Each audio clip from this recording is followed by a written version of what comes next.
How's it going, everybody? Welcome back to another video. Today I have two boxes of the brand new 2019-2020 Upper Deck Clear Cut.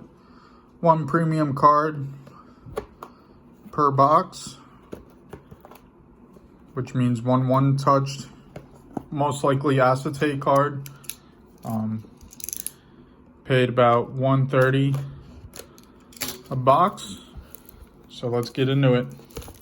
Very nervous about this. Pretty high end, or pretty expensive for the risk, I guess.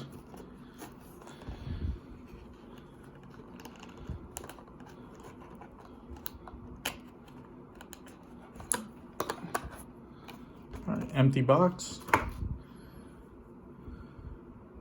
We have a Dante Fabbro rookie embedded endorsements, 70 out of 99.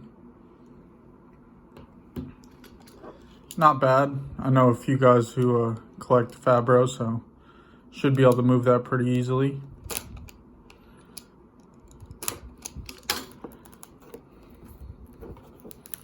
I'll take that cut.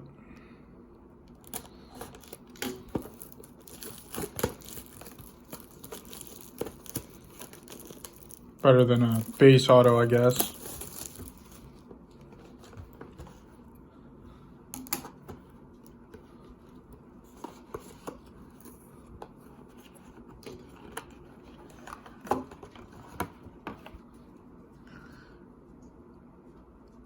Here we got Miro Heiskanen base. I guess that's the best base you could, not the best, but one of the best bases you could get. So, two cards, Dante Fabbro, rookie endorsements, and Miro Heiskanen. Thank you guys for watching. I might get more of this. I don't know. I mean, this is pretty crappy for $200. So, stay tuned for more, guys. Thank you.